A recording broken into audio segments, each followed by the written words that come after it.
Good day, everyone. How are you all doing? I hope you were all fantastic, feeling groovy, realizing, of course, that the government really doesn't love you, and also realizing that pretty much everything you've been told since the day you were born is a lie. It is July the 20th of 2025, 11:52 a.m. Mr. Buzz coming to you from the communist shithole that is known as Ontario, Canada. If you get anything out of this video, please give me a thumbs up. That's all I ask. And this time I'm going to talk about an email that I just received from my new friend in Greece. Her name is Joanna. Should add that apparently she was named after John the Baptist, so this is the female version of it. If she would have been a male, her name would have been John. But because she was a female, it's Joanna, and that's after John the Baptist. So she has a biblical name. She sent me an email this morning, right after I posted my video about the Amish, actually. It came a few minutes later. And it's right in the same, basically in the same theme that my Amish video was about rejecting earthly things and, like the Amish do. She sent me a very interesting email, and I asked her if I could read this in a video and talk about it, and she said, of course, no problem. So thank you, Joanna, for your email. I'm going to read it now. Hey, Jeffrey, how are you? I hope you're doing fine. I don't know if you have sensed it lately, but at least for me, it feels very uneasy to be around large groups of people, like my energy drops. It feels like I cannot relate to them anymore as I used to in the past. For example, people that come my way and talk to me usually want to flirt and have a fun relationship with no commitment. Or they offer to have some drinks or tasty food. Conversations revolve around earthly pleasures, like are we going to have some extra cheesy pizza, some tasty dessert afterwards, a few drinks at night, some fun at the beach at night, some cigars to clear our heads, fancy shops, restaurants, bars, etc. Surrounded by people and loud music playing so that you can barely talk. I really hate that too. It's one of the reasons I stopped going to places like that and watching bands. You can't even talk to each other. Take some pictures with bikini for the Instagram, dress promiscuously and go partying and dancing like crazy and flirting, etc. It feels like they want to enjoy every minute to the fullest, pleasing their flesh and keeping things to a shallow level. Like their thirst for pleasure is not satisfied with nothing else other than constantly feeding it. They feel that the world is a paradise, digital advancements seem like convenience to them, and they run to be the first ones to comply with the system and take digital IDs and personal global numbers. It feels like flesh is the only thing to please. Spirit is gone.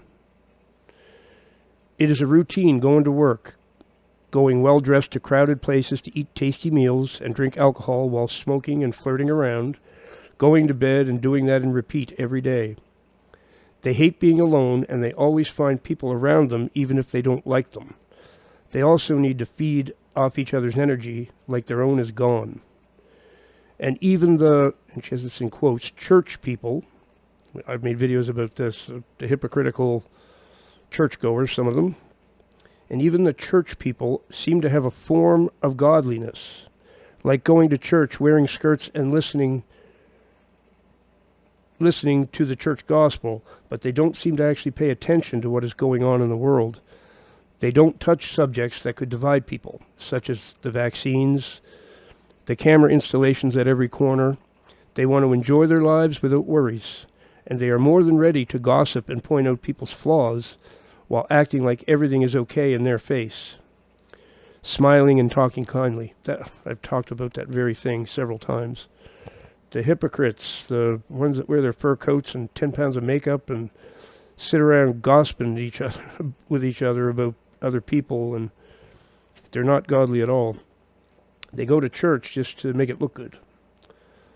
Separation seems urgent, and it feels like you have to go to every extent needed to do the right thing no matter the consequences.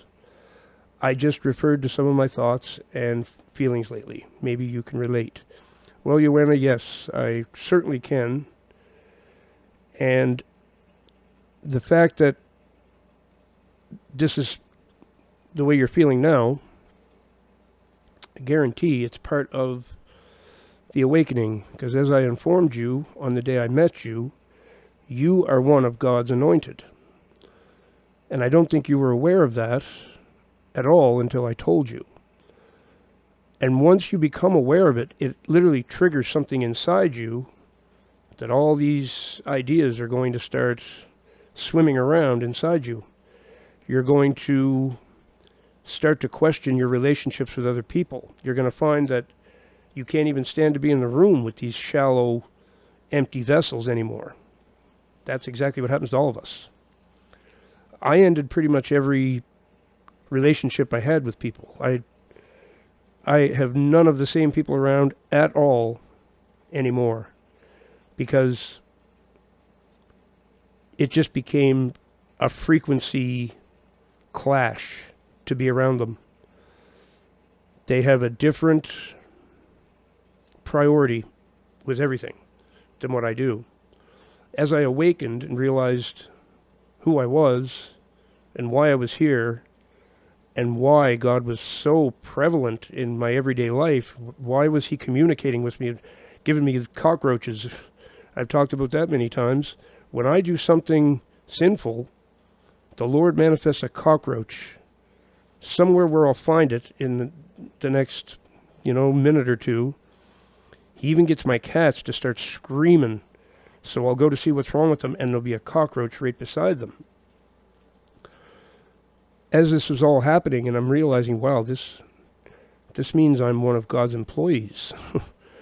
I work for God, and so do you, Joanna. There's no question in my mind. As you awaken to this, well, drugs and alcohol are going to start having a different effect as well. You're not going to be able to do the things you used to do because your body won't accept it. You are evolving into who you're supposed to be, and that person that you're supposed to be is one of God's anointed soldiers. You're here to do a job for him. You're here to work for him. And he's waking you up to it. That's why he sent you to me. That's why he sent me to you, however you want to look at it. That was because he wanted me to tell you who you were and what you were. And now, all those things I just read in the email, that's the new way you're going to feel about stuff. People will still want to be around you, but you're going to have a very difficult time maintaining relationships with them now. It's just, that's part of this process. I know, because you're probably like the 40th or 50th anointed person that I've met since I've been doing this. They come to me confused, and the Lord gives me a little message and says, just help them with their confusion. You've been through it now. You know the process. Explain it to them. So I do. And then over the next month or two, things like your email, they'll send me messages just like that. That's not the first one I've gotten. That's actually almost identical to that. I've had other ones that are pretty much the same. People realize the shallow earthly pleasures are empty. There's nothing there. And they start to search for real meaning, and they start to realize what really is important. That's what's happening to you right now. It's a wonderful process, actually. But it's painful at the same time, because everything you've been used to and everything you've always thought and felt in your life, it's going to disappear. And it's going to be replaced with a desire to be very, very close to the Lord. That's what it did with me. I look forward to prayer so much. I do a lot of praying in the shower. Summertime, I get 2 and 3 showers a day, so I get a lot of opportunities to, the whole time in the shower, I am in prayer, the entire time, because God is in the water. And I just look forward to that now. I don't even really need a shower, but I'm going to get one because I want to talk to God, and I like talking to Him with the water. That might sound crazy to some people, but I get really awesome response from Him when I pray in the water. Think about being baptized. Makes sense, doesn't it? God's in the water. God is part of the water. He resides inside it. So if you want to be really close to God, talk to Him in the bathtub or when you're swimming or in the shower, whatever. Make sure there's water all over you, and then talk to God. And I will leave it there. I really appreciate that email, Joanna. Thank you. And thank you for allowing me to talk about it and read it in the video and all that stuff. Hopefully you and I will get to have a conversation soon. We'll do a video chat or something. And for anyone else out there who is starting to feel the way that Joanna expressed in that email, leave me a comment, because maybe you're an anointed one too and you don't know it. So that's something I can help you with. If you're wondering, I can help you decide if you are or not. I can tell you definitively if you are or not, actually, without any question. So it's one of the responsibilities that the Lord has given me to take care of. So if you suspect you might be awakening in this way, please let me know. And if you got anything out of this video, give me a thumbs up, and I'll see you in the next one. The most important thing to get out of this is that Jesus Christ is the way, the truth, and the life.